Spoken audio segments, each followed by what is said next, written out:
51º dia. Vida extraordinária é o que Deus tem para nós. Vamos entregar a Ele toda a honra, toda a glória. Levítico 26. Não façam ídolos para vocês. Nenhuma imagem ou coluna sagrada deve ser erguida por vocês.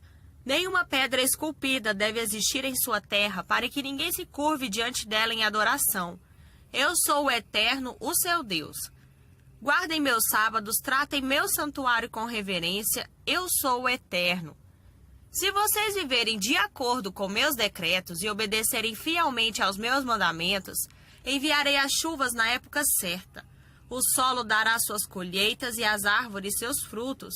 Vocês farão a debulha dos grãos até a colheita da uva, e a colheita da uva continuará até a época do plantio.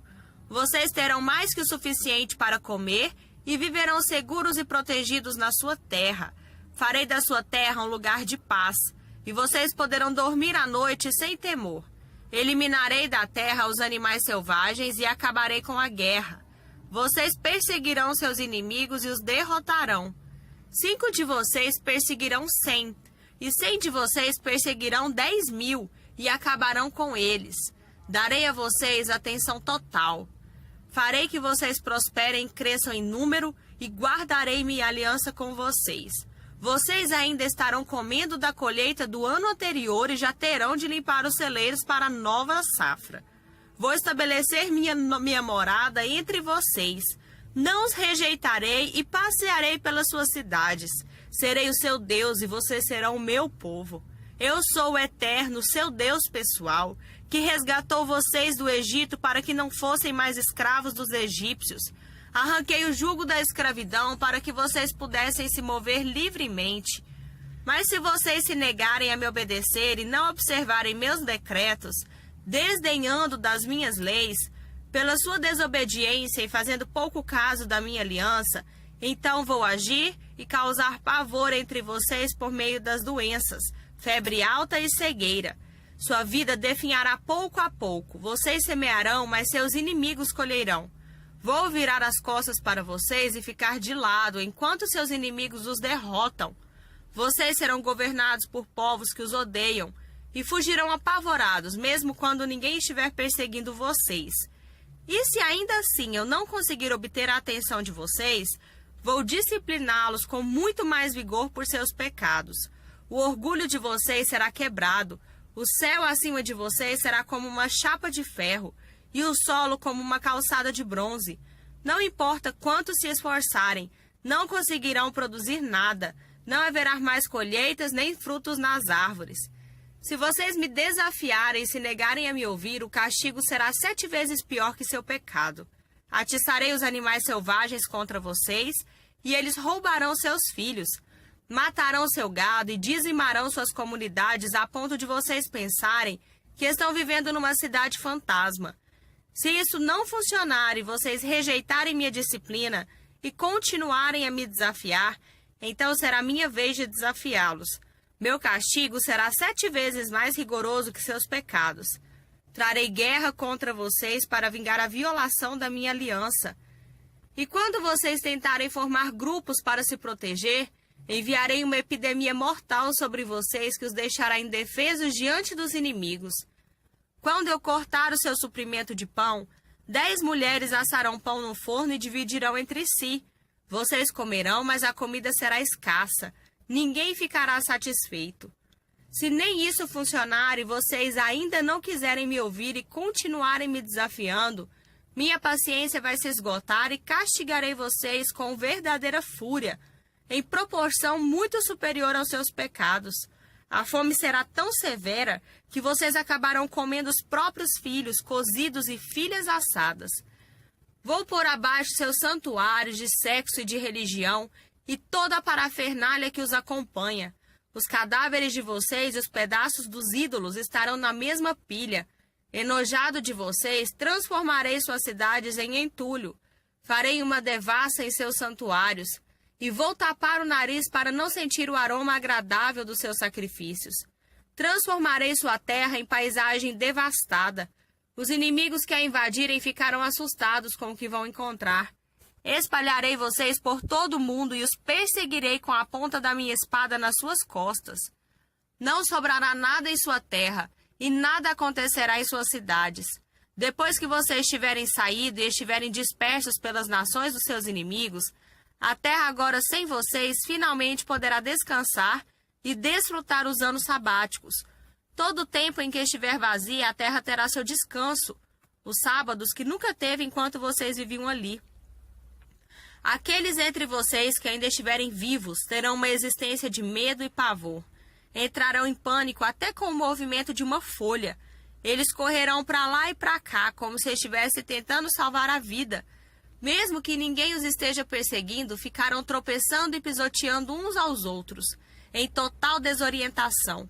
Vocês não terão chance alguma contra os inimigos e morrerão em terras estrangeiras. A terra dos seus inimigos devorará vocês. Quem sobrar apodrecerá lentamente nas terras dos inimigos. Apodrecerá sim, e tudo por causa dos seus pecados, acrescidos dos pecados dos seus antepassados.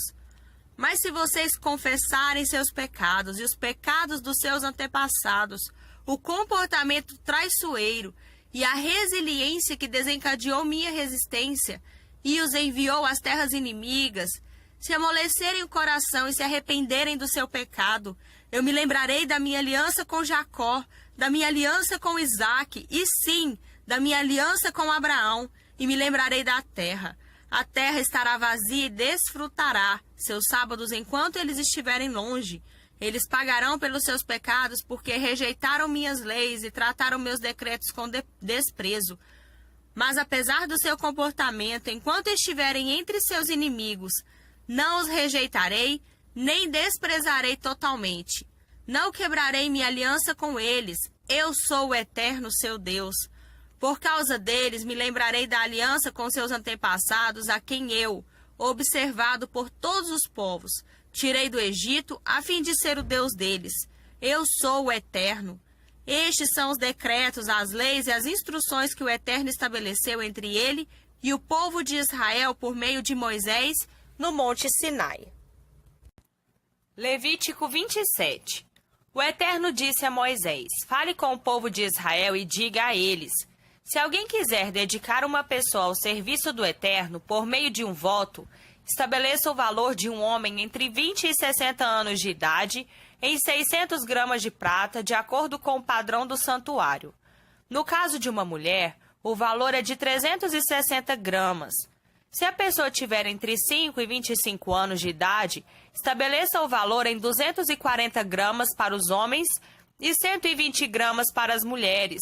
Se a pessoa tiver entre 1 mês e 5 anos de idade, o valor será de 60 gramas para os meninos e 36 gramas para as meninas. Se alguém for pobre e não puder pagar o valor estabelecido, deve apresentar a pessoa ao sacerdote, que então estabelecerá o valor de acordo com as posses de quem fez o voto. Se o que ele prometeu com o voto for um animal aceitável como oferta ao Eterno, o animal será dado ao Eterno e se tornará propriedade do santuário. Quem fizer o voto não deve trocar um animal perfeito por um defeituoso, nem um defeituoso por um perfeito. Se ele desonestamente substituir um animal por outro, os 2 animais se tornarão propriedade do santuário. Se o que ele prometeu por voto for um animal impuro, que não pode ser aceito como oferta ao Eterno, o animal deverá ser mostrado ao sacerdote, que fixará seu valor, alto ou baixo. O que o sacerdote fixar será seu valor. Se o proprietário mudar de ideia e quiser resgatar o animal, terá de acrescentar 20% ao valor fixado. Se um homem dedicar sua casa ao Eterno e ela passar a ser propriedade do santuário, o sacerdote fixará seu valor, seja alto, seja baixo. O que o sacerdote fixar será seu valor. Se o homem quiser a casa de volta, terá de acrescentar 20% ao seu valor. Então a casa será dele outra vez. Se o homem consagrar ao Eterno parte da terra da sua família, seu valor será fixado de acordo com o montante de sementes necessárias, na proporção de 600 gramas de prata para cada barril de semente de cevada. Se ele consagrar a terra no ano do jubileu, o valor fixado permanece. Mas se ele a consagrar depois do ano do jubileu, o sacerdote calculará o valor de acordo com o tempo restante até o ano do jubileu seguinte, reduzindo o valor na proporção desses anos. Se a pessoa que consagrou a terra quiser comprá-la de volta, terá de acrescentar 20% ao seu valor, e ela será dele de novo. Mas se ele não a resgatar ou vender a outra pessoa, a terra não poderá ser comprada de volta. Quando ela for liberada no ano do jubileu, se tornará sagrada para o Eterno, propriedade do santuário, e irá para as mãos dos sacerdotes. Se um homem consagrar ao Eterno uma terra que tenha comprado e que não fazia parte das terras da família, o sacerdote calculará seu valor proporcional ao tempo que falta para o ano do jubileu seguinte. O homem deverá pagar o valor no ato como algo que agora é sagrado para o Eterno, propriedade do santuário. No ano do jubileu, ela voltará ao seu proprietário original, o homem de quem ele a comprou. A avaliação será feita segundo o padrão do santuário de 12 gramas. Ninguém poderá consagrar a primeira cria de um animal. Ela já pertence ao Eterno. Não importa se é do gado ou do rebanho, é propriedade do Eterno. Se for um animal ritualmente impuro, poderá ser comprado de volta segundo o valor estipulado e acrescido de 20%. Se não houver resgate, será vendido pelo valor estipulado. Mas nada do que o homem consagrar irrevogavelmente de suas posses ao Eterno, quer dos animais, quer das terras da família, poderá ser vendido ou comprado de volta. Tudo que for consagrado será santíssimo, é propriedade inalienável ao Eterno. Nenhuma pessoa consagrada à destruição poderá ser resgatada, terá de ser morta. 1/10 do produto da terra, seja do cereal do solo, seja do fruto da árvore, pertence ao Eterno. É santo para o Eterno. Se um homem comprar de volta parte do dízimo que deu, deverá acrescentar 20% a ele. 1/10 dos rebanhos, todo 10º animal que passar debaixo da vara do pastor será consagrado ao Eterno. Ninguém poderá escolher para si os bons e entregar os defeituosos, nem fazer troca alguma. Se fizer uma substituição desonesta, os 2 animais se tornarão propriedade do santuário e não poderão ser resgatados. Estes são os mandamentos que o Eterno deu a Moisés no Monte Sinai, a serem transmitidos ao povo de Israel. Novo Testamento. Marcos 2. Passados alguns dias, Jesus voltou para Cafarnaum, e a notícia de que ele havia voltado logo se espalhou. Uma multidão se formou, bloqueando a entrada da casa, de modo que ninguém podia entrar ou sair. Ele estava ensinando a palavra quando 4 homens apareceram carregando um paralítico. Eles não conseguiram entrar por causa da multidão, por isso removeram parte do telhado e desceram o paralítico em sua maca. Impressionado com tanta fé, Jesus disse ao paralítico: "Filho, eu perdoo os seus pecados." Alguns líderes religiosos que estavam presentes começaram a cochichar entre si. Ele não pode falar assim, que blasfêmia! Só Deus pode perdoar os pecados. Jesus sabia o que eles estavam pensando e perguntou: "Por que se mostram céticos? O que acham que é mais fácil dizer? Eu perdoo os seus pecados ou levante-se, pegue sua maca e comece a andar?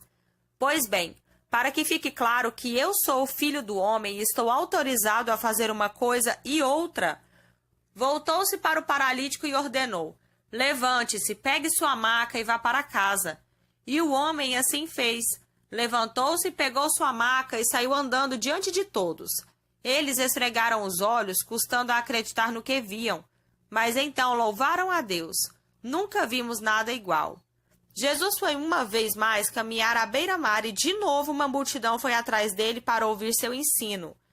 Caminhando, ele viu Levi, filho de Alfeu, que era cobrador de impostos. Jesus convidou: "Venha comigo." Ele se levantou e passou a segui-lo. Mais tarde, Jesus e os discípulos estavam jantando na casa de Levi e seus convidados eram pessoas de má reputação. Surpreendentemente, alguns deles se tornaram seguidores de Jesus. Os líderes religiosos e os fariseus, vendo Jesus na companhia daquela gente, foram tomar satisfação com os discípulos. Que exemplo ele está dando andando com essa gente desonesta e essa ralé? Jesus escutou a crítica e reagiu: "Quem precisa de médico? Quem é saudável ou quem é doente? Estou aqui para dar atenção aos de fora, não para mimar os da casa que se acham justos." Os discípulos de João e os discípulos dos fariseus tinham o costume de jejuar. Por isso, alguns foram perguntar a Jesus: por que os seguidores de João e os fariseus adotam a disciplina do jejum, mas os seus seguidores não? Jesus respondeu: numa festa de casamento, vocês não economizam no bolo nem no vinho porque estão festejando. Depois poderão até precisar economizar, mas não durante a festa. Enquanto o noivo e a noiva estão com vocês, é tudo alegria. Depois que os noivos forem embora, o jejum pode começar. Ninguém joga água fria na fogueira enquanto tem gente em volta. Essa é a vinda do reino. Ele continuou: ninguém corta um cachecol de seda para remendar uma roupa velha. Usa-se um remendo que combine. Ninguém guarda vinho em garrafas rachadas. Num sábado, Jesus atravessava uma plantação de cereal. Enquanto caminhavam, os discípulos descascaram algumas espigas e os fariseus reclamaram com Jesus: seus discípulos estão quebrando as regras do sábado. Jesus reagiu: é mesmo? Vocês nunca leram o que Davi e seus companheiros fizeram quando estavam com fome? Ele entrou no santuário e comeu o pão fresco do altar, na frente do sacerdote principal Abiatar, o pão santo que ninguém podia comer senão os sacerdotes, e o repartiu com os companheiros. Jesus acrescentou: o sábado foi feito para o nosso benefício, não somos escravos do sábado. O Filho do Homem não é escravo do sábado, é o Senhor dele.